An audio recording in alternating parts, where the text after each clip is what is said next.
What up? Welcome to Homegrown Hustle, where local brilliance takes the center stage. I'm your host, Matt Eickman. Join us every week in celebrating innovation, guidance, and the power to inspire greatness. Let's explore the stories that shape our local business landscape, and together, let's ignite the spark of excellence. What's up, everybody? Welcome to the Homegrown Hustle. I'm Matt Eickman. I'm here in studio with Jeff Essig. He's the CEO and founder of Clean and Seal, amongst a couple other businesses that you'll learn over the course of this conversation that we have. So, Jeff, thank you so much for coming on today. Really appreciate you coming into the studio. So let's just get it started and go ahead and tell everybody like the origin story of Jeff Essig and how we got to where we're at right now. Sure. Well, thanks for having me a part of it, Matt. Yeah, my pleasure. Appreciate the invite. Well, there's a long history behind just the learning the entrepreneurial side of everything and developing the business. But I'm going to back up to some of my early years. My father had a landscaping company that I grew up in. I mean, We've got pictures of me in diapers carrying him pavers to lay on a driveway. Cheap labor, so huh? I don't think I've been compensated yet. So that I think that not only got me maybe into the industry, but also just seeing being around a operating business from a young child all throughout really got me going with that. I kind of fell into a rut, early on, that middle school, high school era. In what way? Well, I was to put it lightly, I was one of the students that every teacher would have said he'll end up, flipping burgers or he'll be in prison or something, right? I didn't care about school. I want to be out making money. I want to be out partying, right? That was... It's a waste of time. Yeah. And I learned some things in school, certainly, but I was more of the child that learned the hard way on everything, right? And I really do think it has formed me into who I am today. And without learning the hard way on a lot of things, I don't think I would... Yeah, some of those lessons, they stick a little bit more when you have to learn the hard way. Do you want to go into some of that? Yeah, sure. I mean, I wasn't the guy that was, being arrested for murder or for rape or anything like that. It was more just being mischievous, partying a little too hard, maybe getting into a fight or probation violation, right? And my senior year of my high school year, my fourth quarter of my high school year, I spent locked up. Really? Turned 18 in jail. I still vividly remember my 18th birthday. I just simply asked, hey, do I get a cupcake? And that was enough for lockdown for the entire day, 23-hour lockdown on my 18th birthday. So I definitely went through a few hard times, but I got out and decided to, divert my time and energy to doing something more successful, and decided to buy my first place, 19 years old. And, you bought a house? Yeah, at 19. I wasn't ready for it, right? I've always kind of been the guy that flies with a seat in my pants, so I'm just going to make it work out, right? A little bit like your brother. We've had Cody on before with Waterfront Restorations, and he described himself the same way, flying by the seat of his pants. I definitely have pivoted out of that realm a little bit, but early on, it was definitely how I ran. So I bought that house, and then about 2 years later, probably a year and a half later, I decided to start this company. And right at the same time, what prompted the decision to start it? Well, I didn't really have a direction of where I was going to go. My father had the landscaping company. Him and I had a great relationship outside of work. We didn't see eye to eye on the work side of things. He was more of a micromanager, and I was the complete extreme opposite of that. I did try to go to college for CAD design work up at Hennepin County or Hennepin Tech, and made it about 2 weeks and just decided it wasn't for me. So I remembered what school was like. yeah, that's all I needed was a 2-week refresher, and I'm out. So I decided I got to do something, and I didn't know at that time. So actually, I started up a small engine repair business for a bit.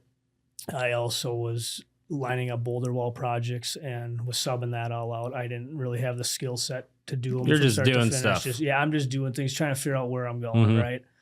And I was at a seminar one winter. Actually, it was up for Hedberg Aggregates, which has now been bought out by Site One, but they were having a seminar just for the landscaping industry, showing all their new products for the upcoming year, things like that. And one of the speakers had said, has anybody ever thought of getting into Paver-Sealing? nobody's really doing it. I think there's a market for it. So something clicked in my head, and I thought, I'll look into it. So I spent the winter looking into it, and decided to go out on a limb and have a big rig custom built that I found out was real hard to afford the payments on. First year business. Now, one thing I should also mention that's worthy of noting is I started this in 2008, so right in the bad depression. The best, best time possible. If you can start and make it through that, I think you're pretty resilient to most coming at you. I mean, nobody had money for that type of stuff. How the hell were you getting customers? It was hard. A lot of that, to be honest, was my dad had a lot of connections in the landscaping world, and I had some just because I had worked for my father with my father. They remember the diaper scenario. Yeah, yep. So I started building some connections and just door to door. I remember driving around Lake Minnetonka and just on a notepad. Right, this is before we had all the technology we do nowadays and apps, and I was writing down addresses of paver driveways I could see from the road. And I'd handwrite an envelope and put in a brochure and mail it to them, and that panned out. And it was a tough start. My first year in business, I did in revenue probably less than a lot of people made as a W-2 employee. So it was a heck of a That's a common story, though. And there was many, many times in the first 5 years where I had to talk myself into continuing on with business, right? So before we keep on with the story, what kept you going? Well, hard-headed or? Yeah, I'm definitely hard-headed, right? I think a lot of it too was just I didn't want to carry that title that I failed the business, right? So there was that. But probably the most important thing to note is right after I started this, right, in May, my firstborn child was June. Yep. So, and that at that time, we didn't have that planned, right? So not only am I young with really no income, a house payment, and a wife that's not working right now because we just had our first child. So it was a struggle, and I just knew I had to put everything I had into it. Pull something else out of you, right? Yep. Like when I had my son, it was like I didn't know what the next few years were going to be like, but I knew that I couldn't fail. Right. Like there's too much riding on it, like too many people counting on me. Right. But the balance of being a parent and a business owner, that's a lot. But I look at it like fuel for the fire, right? It pulled something more out of me and like what I brought to work every day.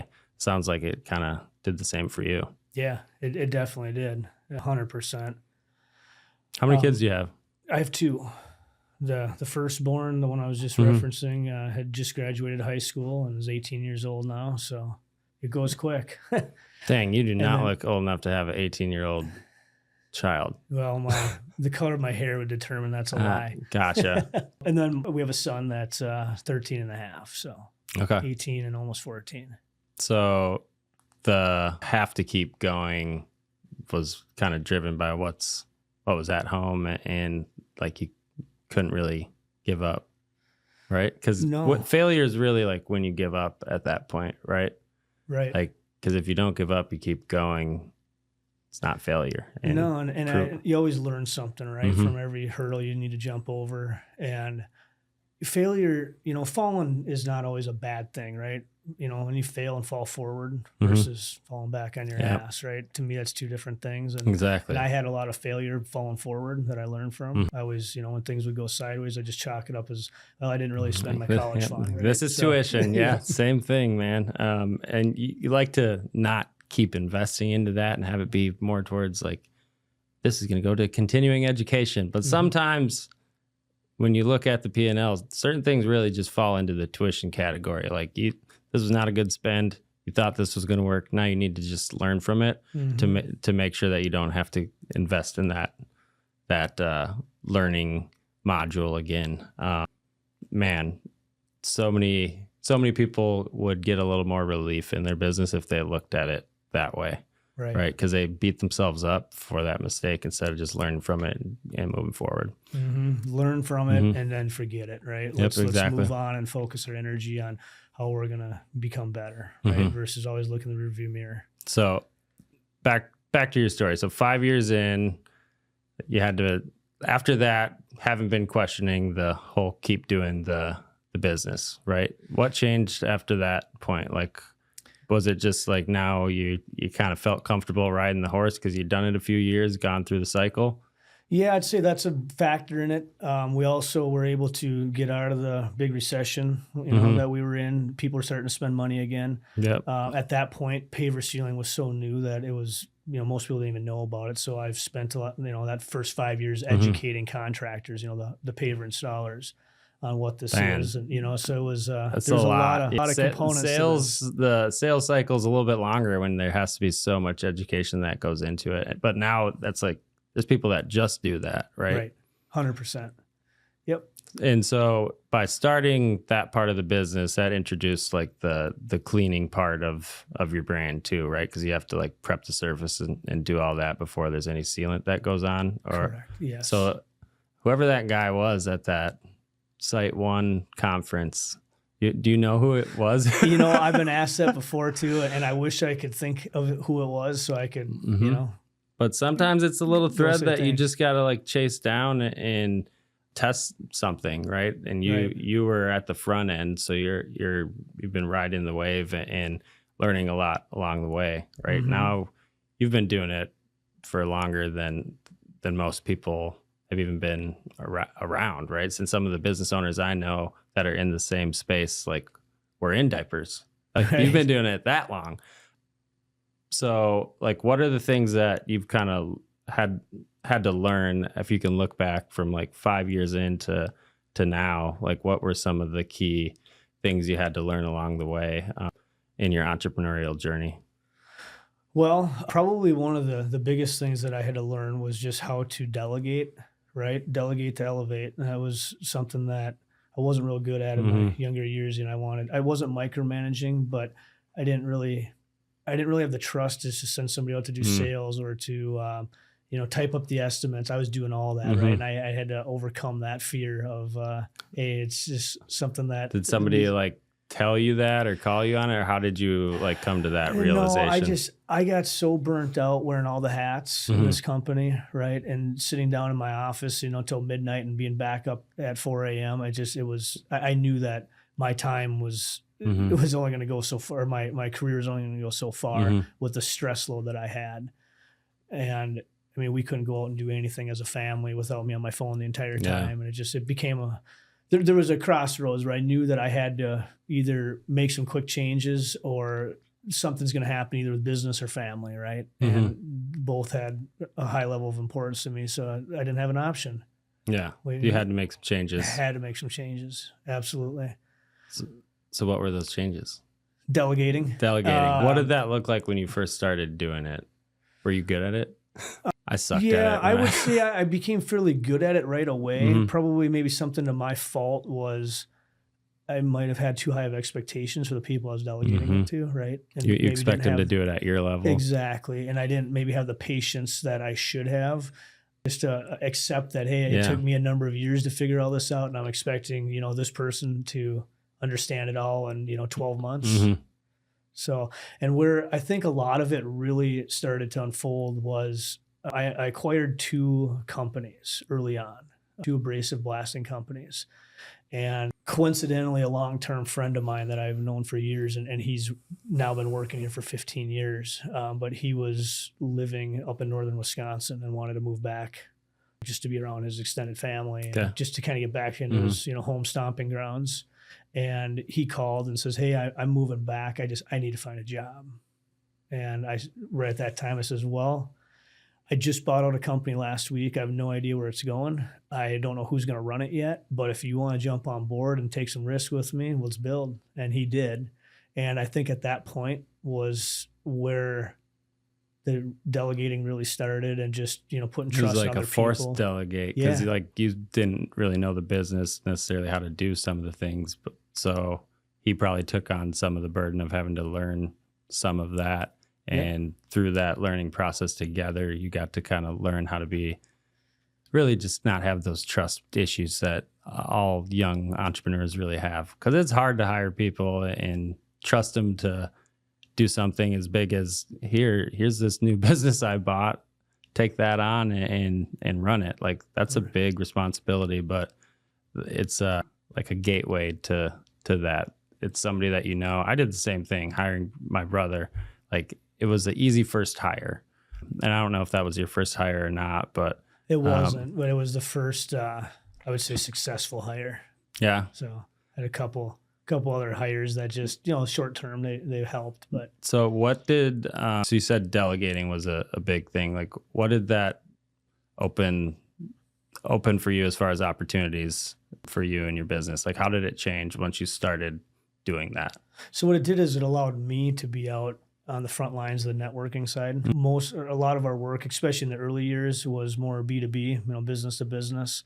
Really? I spent a lot of time, just hitting up all the little barbecue events at landscape supply centers, just introducing myself, calling up random contractors, buying them lunch, taking them to Fletcher's for a cocktail on Friday evening. It allowed me some more time to do that. And not just to go out and have the lunches, but just to be able to identify some prospects. When you're wearing all the hats and you're in the trenches doing the job, you're selling the job, invoicing the job, there's no time for that, especially with a newborn child at home. Yeah.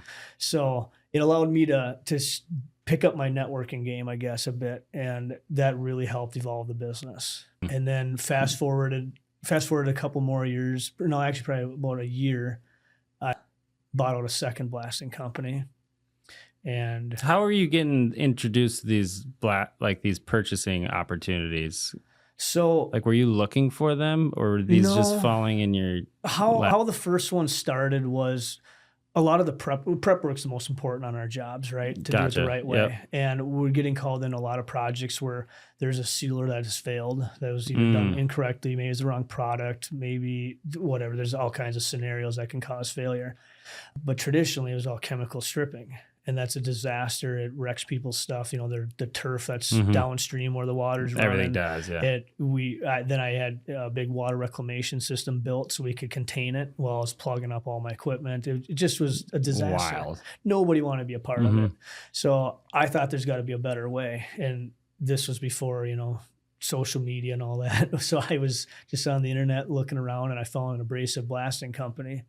So I called them. I said, hey, can you do this? Yeah, I can strip sealers with this. So I said, all right, you come down to my shop. I'm going to have an area sealed out front of the shop. If you can get this off, you've got all of our future sealer removal jobs. And he came down. The test was a success. And we were working together for probably about 1 to 2 years. Small operation. And what was starting to become the trouble was not the quality of work. He did phenomenal work. Was I'd hear the night before he's supposed to be on one of my jobs, hey, can I come grab a deposit? I got to try to find materials the night. And, there's times where he could find materials, other times he couldn't, right? So now that's interfering with our schedule, our production your teams. Ability to take care of the customer. And now it's creating a bunch of chaos within the company. And when you identify chaos, you always got to try to identify how to correct it, right? And I thought, well, why don't we just see if we can't, acquire this company? So we worked together for the rest of that season, and then winters are always a slow time here in Minnesota. It's kind of a service company. So I figured if I was going to have an opportunity, I better wait till winter time when things are slow. So I approached him in the middle of winter, and we struck a deal, and he stayed on with us for a while, per the contract. And then the second one, he just called me and he said, I was trying to solicit some business, the second company. And I explained that we do the work and all that. I said, but if you ever get to the point where you want to sell, keep my number, right? Because we're looking to grow and expand. And what we found with this blasting really works well for the prep work in the business. And it was probably, I don't know, 3 to 6 months later, phone rings and he's ready. So struck that deal. Nice. So now we've got. So you've improved your process. You've acquired 2 businesses, started delegating, and somebody pretty much reached out to have you buy their business. The second one, Yep. That's awesome, right? Sometimes things just happen and like it's hard to replicate that, right? But so you're improving the process. I assume you're getting more and more of like the paver specific type of work, right? You've added a few businesses since then. Is it like similar type of stuff? Like there's a problem you've identified in the business, Or has it all been like, all right, now we're going to expand into this area? Like, how have those other parts of the business, and we can dive into more about like all the things that your business actually does, and then maybe circle back to like how they correlate with the timeline, if that makes sense. Sure. Well, I would say we haven't really acquired any other business in that the next probably 5, maybe 10 years. It was more just expanding into different parts of the market. Now that we're known to have the blasting equipment, we certainly are expanding there. You've added service offerings in the past, so like some of the hurdles you have to overcome. Yeah. Absolutely. And, we started being known in the industry for blasting, right? So now we have painters calling us that, hey, we need to strip the paint off this block or brick building before we repaint. We found ourselves in US Bank Stadium blasting concrete in there as the construction was underway.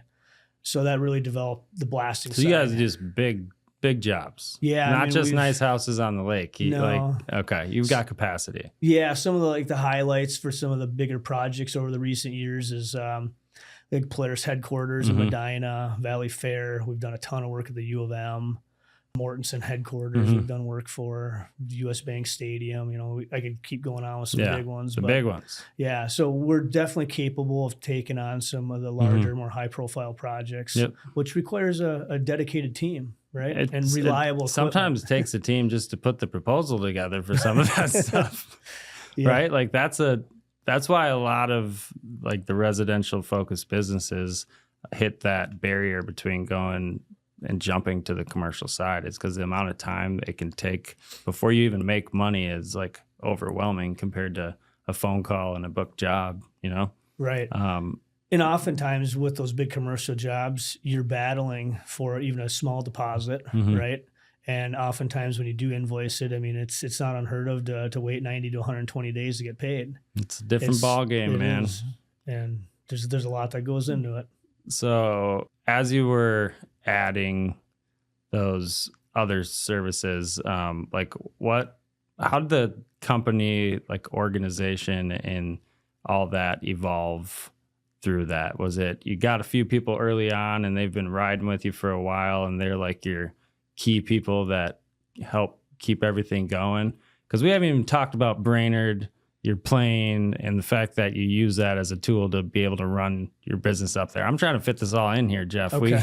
We got some things to talk about. Yeah. So, to shorten things up a little bit, I do have 2 key people that have been with me, not since ground zero, but shortly after, James and Matt. And James is the one that I was mentioning that hired on us come back from northern Wisconsin. But those 2 both started about the same time. And I believe it's 15 years this year that they've both been a part of it. So I would say they're definitely the key player in helping with this growth. And, Matt is now the director of operations and James is the COO of the company. So, and you guys just started implementing traction and did that whole thing. Tell me about that, right? Because that's like a big thing for a service business, especially to bring that in.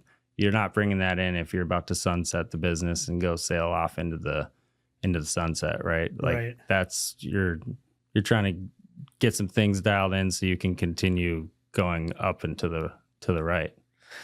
Yeah. And it was it took me about a year and a half to even make the decision that I was going to onboard, Traction or EOS. I would say probably the biggest cheerleader for it was, our mutual buddy, Wes Nichols. Dude, he needs to start getting some affiliate type of kickback or something. So, but it works, man. It really does. And so it's like CrossFit. People start doing CrossFit, they get in shape. No wonder they want to talk about it because it works. Right. EOS kind of is like the similar type of cult like vibe where once you're in it and you drink the Kool-Aid and you see how it works, like you're willing to talk about it because you've had the success, you've gone through it, and that's awesome. Way to go, Wes. Good job, buddy. So the EOS part of it certainly was, I would say it's made me work harder than I probably ever have, and I work hard all the time, but just maybe in some new ways. It's a very time consuming, it consumes a lot of money to really get this off the ground. It's an investment. It's a big investment. And I would say it's really identified some things within the company that I wasn't even aware of that I should have been. I was Tell me just more. oblivious to.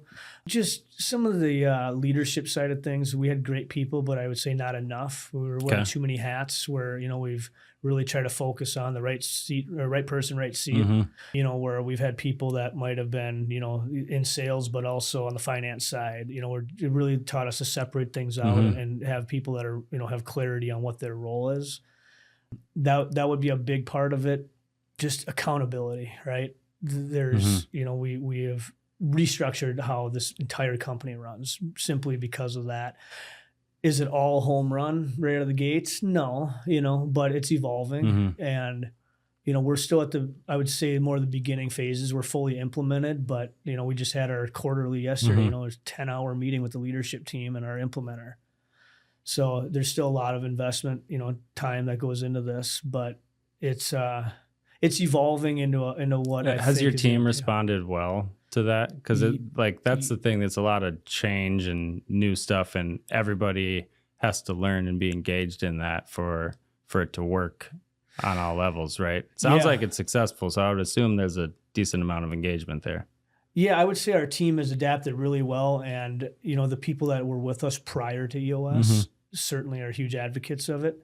There's some people that we've hired since we've started the implementation that don't know the way we ran prior, so they don't have as much. It's easier for feedback, that, right? That's easy. It's huge to have the support and the buy-in from like the key players on your team, because if you don't, nothing gets changed. People just want to stay doing it how they did it, right? So you're stuck in that's your own awesome.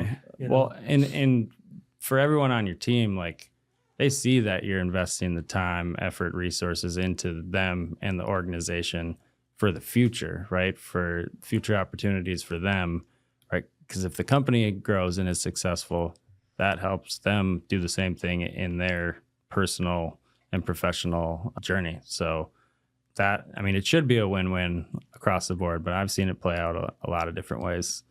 So are you going to get like an actual jet then eventually because you're going into other markets, or what's the thought process now? Because you've got 2 locations, one down in the Lake Minnetonka area, right? You pretty much service the whole metro from what I understand, and then you got up to the Brainerd area, which makes sense. There's a lot of second homes and stuff like that where customers you probably have down here also have property up there.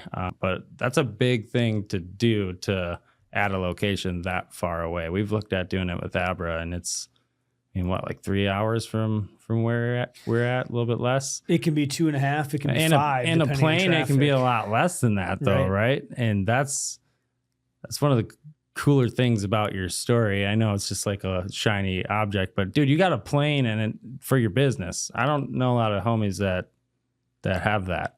Right. Did you always want to have a plane? It was a huge dream of mine since a young child, but I thought it was, just a fairy tale that was never going to be possible, especially when, every teacher and person that were taught by so that, you're not going to ever mount to anything, right? I never had this vision that it would be me, but it is, I don't just own the plane, but I pilot my plane. So, I'm an instrument rated pilot with seaplane rating. So I also have a seaplane landing on water. Had a blast with it. But the reason why I decided to get into the aviation world was certainly a dream of mine, but also as a tool, right? The windshield time that I had daily, weekly, monthly, going back and forth to Brainerd. There was times where, as you're trying to expand division, right? You might need to unexpectedly be in the truck. Something hit the fan. Yeah, and it's like, I don't have 5 hours, 6 hours to windshield a day. There's just no way. So I decided, well, it's been a dream of mine. It's going to be a tool. And not only do we go back and forth from Brainerd, to and from all the time, but, we've worked as far as to the west to Montana, east all the way to Boston, Massachusetts. Man, it opens so many opportunities for you. We're all over, putting out fires. So it's allowed us to expand. We're currently working on another location. I'm not going to identify that right now, but that, just having wings certainly makes things a lot more feasible, right? You think about that problem of distance very differently than people that don't have a plane and a pilot's license. Right. So would you be able to still have that part of your business without the plane? Like, would you have figured out a different way if you were like scared of heights or something like that? Do you think? Yeah. I mean, I would have had to have, right? But it's just the efficiency would have certainly been brought down. You know, I don't think I would have spent near the time in Brainerd that I do, just because I can come and go on the same day. You know, it's depending on wind, but it takes me 40 minutes to get there instead of 3 hours. And I'm not battling traffic and all that. So I get up there and I just got a clear head to start my day. And then I also, while we're on the aviation topic, my flight instructor that taught me how to fly, him and I became good buddies over the last 2 years. Excuse me. And we decided to partner on a seaplane and start a seaplane company for training. Obvious next step. Yeah. So now we're out there training. I'm not the instructor, right? But you know, half the business owner on it. So we started a company called Prop and Paddle Aviation, and it's more geared towards like the backcountry flying and like guiding training and guide services, stuff like that. Yeah, there's some things that we got to do to really get to that level, and that's all in the plans. We've got some major planning to do this coming winter, but we wanted to, you know, get the company off the ground, start building a brand out there, right? So we did that. We bought an amphibious seaplane, so it's got retractable gear. Now you can land on water or tar runways or grass runways. And we're just training other people with that company to get a seaplane rating. And kind of a fun fact, but there's 0.0002% of the world's population that is certified or endorsed to fly a seaplane. Yeah, no shit, man. So, like, I feel like that's pretty rare. Like, the fact that you know that, I'm not surprised, but that's like one of the most rare things. You know how many times I've been up in Brainerd and see somebody coming in on a plane, and I'm like, that's kind of a flex to be able to do that. But you're doing it with so much like practicality behind it. Like, I love it even more. Like, it's a business tool. Right? 100%. That's the only way I'm going to be able to get a boat is if I can use it for the business somehow. Yeah. Or a different type of business. And that really is like, as an entrepreneur, there's things like that where in the right lens, if you look at it the right way and it's the right scenario, a lot of things can be a tool, right? And they can be used as a business or a tool for your business. So that's super cool.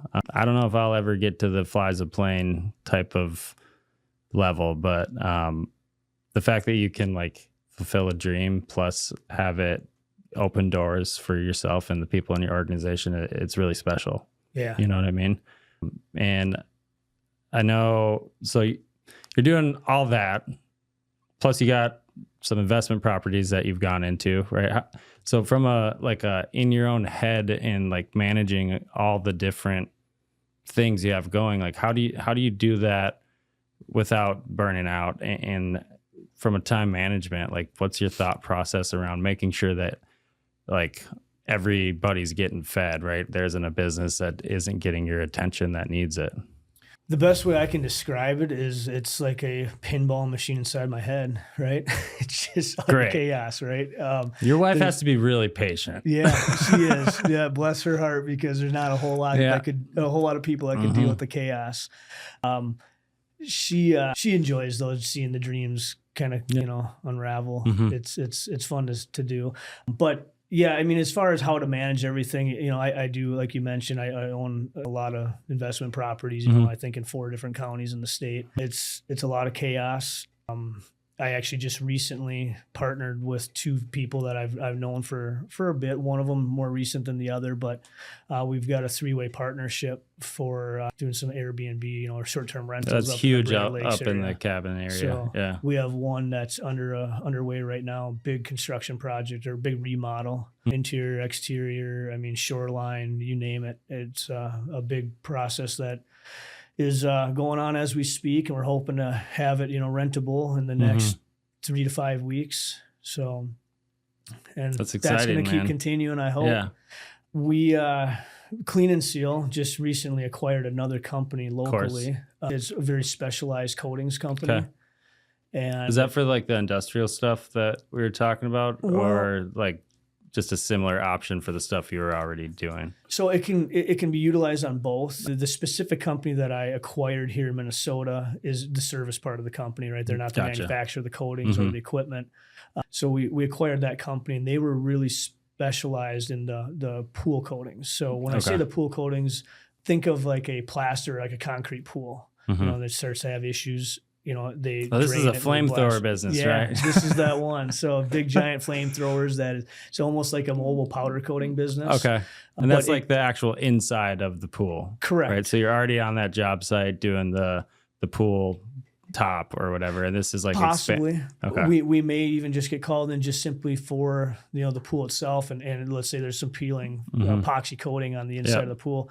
We come in and blast that. And that's actually how Clean and Seal and Guardian Eco Coatings, the relationship started was because we were doing a lot of the prep work for them. Gotcha. So we'd go in and do all the blasting. They'd come in and do the coating.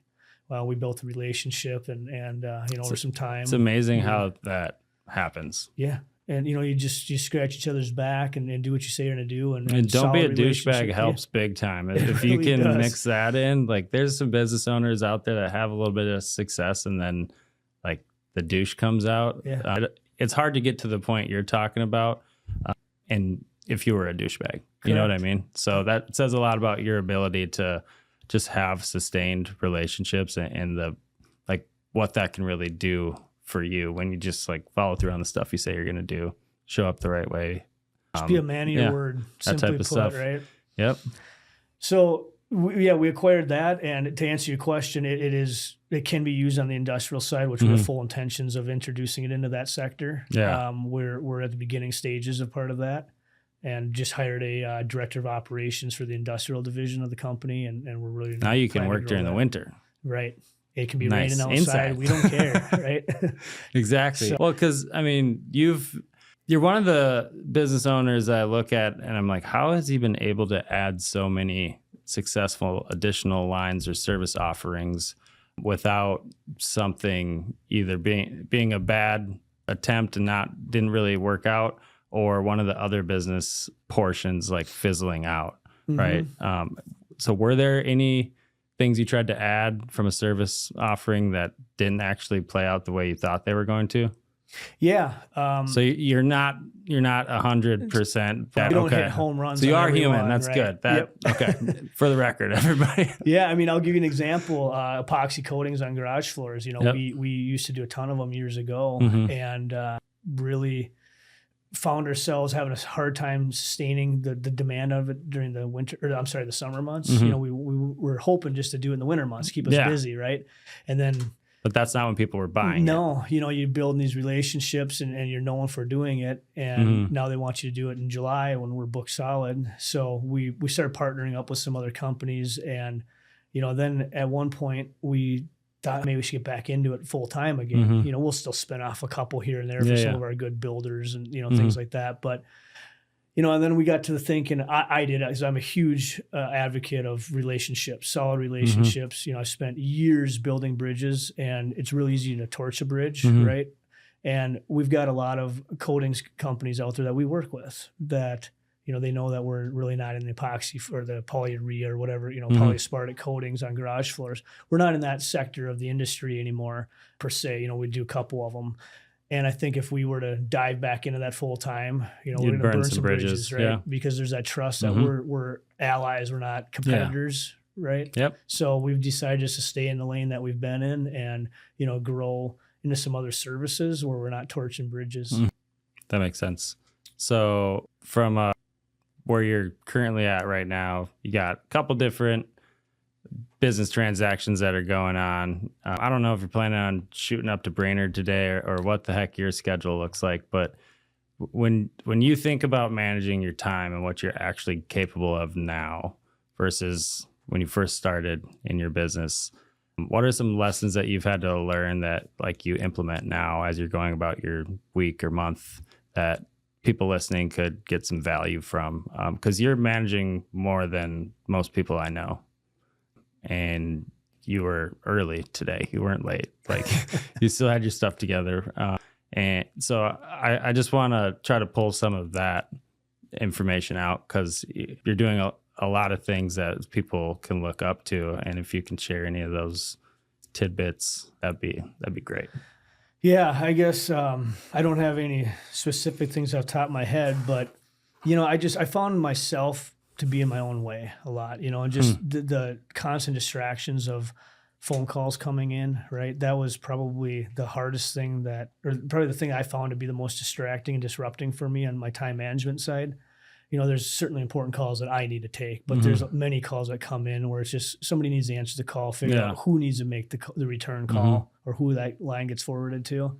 I think that was a huge step. I used to run this company. When I say this company, I'm talking the clean and seal business, but I used to run this, off of a cell phone. I had a personal cell phone, business cell phone. I got tired of carrying both, canceled my personal cell phone.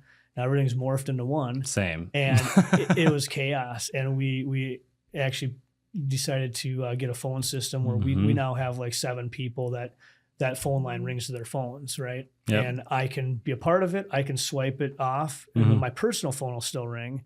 Somebody needs to get a hold of me. But you don't get anxious when the phone rings anymore. Like there's a point where I was the phone answer doing all that, and I used to like get anxious when I would hear like the ringtone, even if it was on somebody else's phone, because it was like, not because there was anything wrong. It's just like, man, I don't want to do business right now, but I paid for that phone to ring, so I kind of have to. Right. Yeah. I mean, most people would be excited, right? That, hey, it's dollar signs, right? Yeah. Sometimes. Right? And sometimes it's the complete opposite. Sometimes, but, I definitely felt that anxious side of it 100%. And, and it would be all hours of the night. I mean, I remember, being at my kids' birthday parties young, and I'd get that one phone call that just destroyed my mental state for the rest of the day, right? That I shouldn't even picked up the phone, exactly. Right? I should have dealt with it the next morning, but I didn't. And now here I am at, one of the kids' birthday parties or family vacation, and I'm trying to hold it all together and not let everybody see I'm just pissed, right? But it's hard, and it just continually gets harder. So I think just having more people involved with the phones was a huge relief for me. Just the boots on the ground customer communication, like that, the stuff that you can't really plan for, right? Because that you could be dialed in, putting together some new proposal or whatever you're working on, buying another plane, whatever. Right. And then the phone rings and now you got to go put out this fire or make sure that so-and-so follows up with them to take care of it, and you forgot what you were even doing. Yeah, the distractions. And man, it wasn't tough. Hourly, it was by the minute, right? Couldn't get anything done. So I found my best time to get proposals out was, from 4 a.m. to 6 a.m. before the phone started ringing. Same. There's only a couple of us crazy. That's how the best proposals are built, right? 4 to 6. And just putting trust in some of your guys, that was another huge thing, right? Like I had high expectations, and I still do, but I think I've tamed those down a little bit. And, you just need to recognize as you start to have people taking some of the hats off and putting it on, there's going to be some decisions that are made that may not be exactly how you would have done it. Yeah. Doesn't mean that's wrong, right? And it might frustrate you at times, but you got to let people fail to learn, right? And if you're trying to build a team, they need to fail sometimes. They need to learn. That's going to make them a better, that's their tuition, right? You just got to pay for it. Yeah. It comes out of our bottom line, but you're hoping that you're building a long-term team, and it's an investment. And as long as it's not the same failure over and over, right? And the failure moves them forward. They learn, grow, develop, and like another failure that isn't a bad thing because it's a new thing or a different thing that is on this new level that you've kind of just made it to. You know what I mean? So that's hard as a business owner to do, though, because you want it at this level.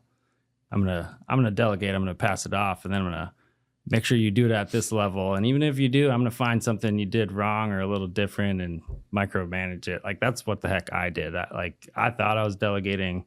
No, it was hard, but being able to give time for the learning to happen so they can actually understand what they're trying to do and deliver a consistent work product.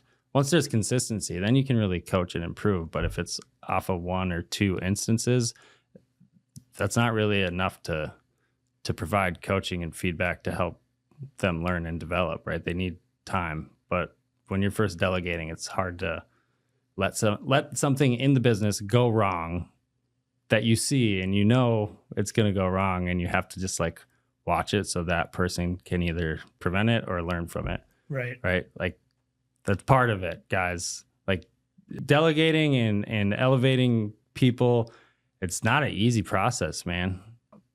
I've had people that like I've wanted them to elevate themselves more than they want it.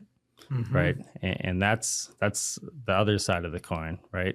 It's easy when they want to grow and develop and they want to be part of the future. But sometimes people are on the team and they might say they want to do that stuff, but their actions say differently. Right. Yeah, we've had some of those over the years too. And not that they're not great people, right? Some people are comfortable where they're at and they don't want to keep climbing that ladder. Yeah. And it's hard for them to like come to that realization.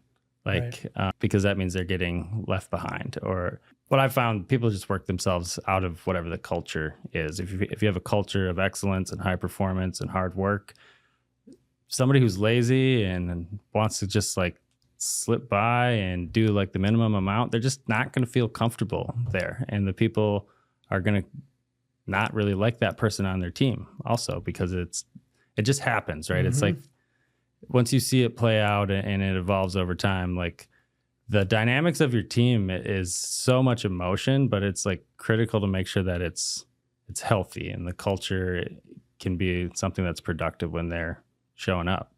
Right. But I don't have the perfect playbook. I've just had to really learn this word called patience.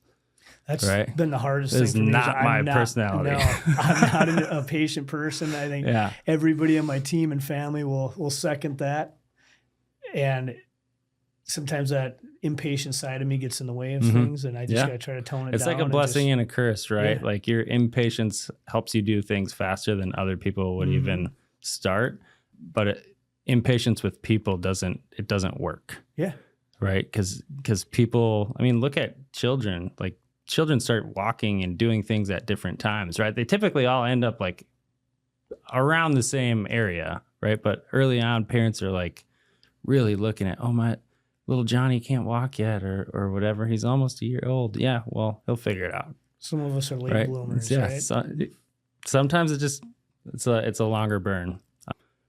Anyway, so on the real estate side of things, that's something that a lot of people in business want to get to that point, right? And in their minds, it's unattainable because they're in the thick of it, right?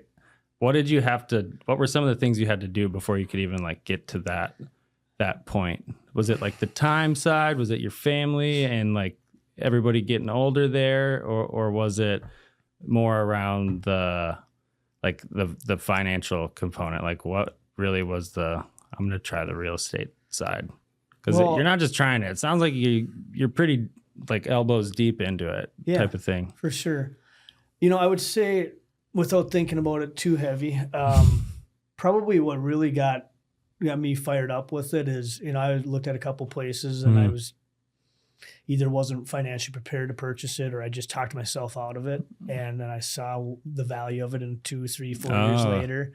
And I just had huge regret. Like, look at what if I would have just bought that, you chicken shit, I'm calling myself like just hindsight. And so, I've had some other properties that either have just come across, my table, or I've seeked out and found. And the only regret I've ever had in real estate was not buying a property. Right. And I think that's what really got it going. Now, obviously, there's a lot of hurdles to deal with, and making sure you have the down payment, making sure you have a plan for it, right? You don't want to buy something and it's not a great asset if it just sits stagnant, right? I mean, sure, it's an appreciating asset if you purchase it in the right area, but you want to still try to have some sort of return on it, and not just sit there and wait. Yeah, and you know what? I've got one property that is 2 properties actually that are, I would say, more just sitting there stagnant. I lease them out as agriculture, but that's not a big income producer. It covers the taxes. I'm not really profiting off of it. However, it's my safety net for where Clean and Seal is going to end up next, because the building that we run out of in the cities is one that we purchased a number of years ago, but there's, it's Like, in demand. Well, it's going to be apartments soon. Gotcha. So I knew that, it's hard to find a property you can run a sizable business out of, near the metro, right? Yeah. And I found this one, and it's, I knocked on the farmer's door. It took 14 Dude, months to even get it. You do things so different, and it's like you just do it, right? Who cares how Billy Bob did it? Like you're just like, I'm gonna go knock on the homeboy's door. Yep. Well, and what I did is, there was multiple properties that I was looking at that were for sale, and I'd go talk to the county, Carver County, be like, hey, what I'm trying to do. Yeah. And they say, you can't do this for that, and the other reasons. So I got frustrated, right? And I says, all right, you tell me, what do I need to find? What's a perfect home run property for me to do exactly what I need to do? And they gave me some criteria, and I said, all right, great, that's all I needed. And I just, identified a couple properties, went knocking on doors, and took 14 months on the first one. But you were doing it regardless. You didn't get deterred. You just rethought the problem and got more information. I got frustrated just because pissed off, so got you mad. Yeah, just constantly getting shut down. And in my eyes, someone were like, "Are you kidding me?" Yeah. The amount of tax revenue you as the county are going to benefit off of this by me changing this from this to what we want to run it out of is huge. And some of the reasons I couldn't understand, most people that I shared the details with are like, "Are you kidding me?" But the fact of the matter is there's nothing I could do about it, right? Yeah. All I could do is pivot and figure out which property would work for what I need that the county would approve. County government, they're running like 10, 15, 20-year plans, right? Yes. Like there's a different level of thought. And usually the person you're talking to wasn't even the person that implemented the plan, right? Because that was 15 years ago. Most of them don't even know the plan. They got to look back. Well, the 2030 comp plan suggests this for that area. They don't know, So there's been some difficulties with that. But again, with real estate, the only regrets I've ever had were the ones that I didn't buy, ones that I looked into. There's been a number of them over the years that I was so close to, to signing on the dotted line. And I, for some reason, just got cold feet and ran. And every one of them I look back on, it's like, should have done it, right? Imagine 20 years ago buying a bunch of small cabins on Lake Minnetonka, what they'd be worth today. That'd be crazy. Yeah, it's life-changing, right? Buying those couple wasn't life-changing, right? But selling them now would have been. So, and that's what we're trying to do with, trying to plan each move, either that it's going to appreciate quicker than some, or hey, you're playing to win is what it sounds like. You're not making a move just to like stroke the ego, right? You want to win big. Go more into that. What do you mean? It sounds like you've won big a few freaking times at this point. So what does it mean to you when you're saying that? Because that might be part of what keeps you going and not just chilling up in Cross Lake. Right. Well, I mean, the definition to me of winning big, I guess I don't have an exact way to identify that or explain it. But, I don't want to just, go buy a house in town that, I might rent out that's just going to allow it to cash flow and maybe appreciate by, 2 or 3% annually. I want something that's going to appreciate quicker, or that, hey, I'm getting it for a great deal. Maybe we're going to add 2 more doors to it. So now it's a 3-plex versus a single, family operation. With the Airbnb and VRBO or just a short-term short-term rentals. It's one of those things where you buy a property, you put a bunch of time and money into making it so it sleeps more people, or it's got experiences, a golf simulator, or putting green and a hot tub, things that bring people in. Well, you're creating an experience. You're creating an experience that hopefully they're going to tell all their friends. They're going to hopefully book it for the same time next year, right? That happens a lot. People don't talk about that, but cabin country, that stuff happens a lot if you do it right. It 100% does. And you're building value in that home too, where I really discovered this, just the value of a home, if it's just sold as a single family or a condo or whatever it may be versus a short-term rental. We were down in Nashville for my wife's birthday, and we rented just an Airbnb in a big condo building. Yeah. And my real estate curiosity always comes aboard. Let me take a look at this one. Well, I'm going to see what's for sale here, right? And I saw some that were advertised as short-term rentals that were, had 2-3 years of history, 4 years of history. Bank likes that. Yeah. That makes it easier to finance. It's a business now, right? And versus, the identical condo was going for like 700-800, ones that were literally identical layout, same building, same, everything about it was identical, other than maybe the carpet was a different color. And they're going for double, right? Because they've got that history, right? There's all that because income. Well, you can pull more cash out of a property when you're breaking the duration of time down, right? Because then the person buying doesn't get the economy of scales that makes it cheaper month over month. So the only thing, and we had another podcast guest on that we just dove deep into this, but like it allows for something like a single family home to turn into a really good business, right? But it is a business and it takes the time. So the business owner doesn't really have time, or the partners that have the expertise in that area. Like I've seen it where both things kind of flop. The business starts to fail because the business doesn't have attention from the business owner, because now they're distracted on this side project they got. So I'm sure there's been some times where you're maybe burning the candle on both ends because you got so many things there. But you're a perfect example of like, if you just keep going, like don't know what you're capable of, and you keep getting to find new levels of things that you can pretty much look back at all the people that doubted you and like prove them wrong. Yeah. Right. Like you can prove people right and go and do whatever they say, or you can prove them wrong. I like to prove people wrong. Right. And I don't necessarily think about it that way, but if somebody tells me I can't do something, I'm probably going to try to do it. If I'm going to hold rations and I'm going to do it. If it's not obviously like reverse psychology play on me, and I'm going to probably do it to, just prove them wrong, because it's rewarding for a few different reasons. But anyway, last question, because I know you are one of these, but I want to understand what hustle means to you. You're a hustler by definition, even if you don't like call yourself that. But what does hustle mean to you in your business or businesses? Well, that's a good question. I guess to me, hustling in my businesses and just even in my personal life is just, I'm always grinding, right? It's always looking for the next opportunity or how to better your current situation, right? Perfect some of the processes we have within the company, identifying how I can, make this property, add 3 more beds to it by finishing off the garage into a living space, how it can be bringing in more value.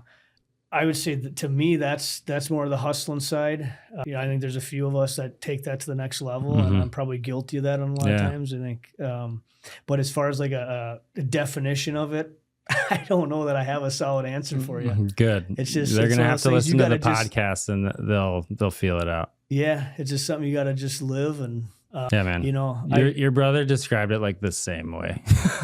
Like you just doing stuff, I think is what he said. Yeah. But just always thinking ahead. I guess that's and one of the guys that's been with us for 15 years now, he says it all the time to everybody. He's like, Jeff just doesn't shut off. He'll be calling me from Jamaica at 5 a.m. checking in on things. Like his brain doesn't ever quit. Yeah. And I find like I can't even watch a movie with my wife and drives her absolutely nuts because I get up 5 minutes after the movie started. I'm bored. Like my mind is, I don't even know what we're doing in the movie or what's going on in the movie because my mind's been thinking about more other things in the first 5 minutes.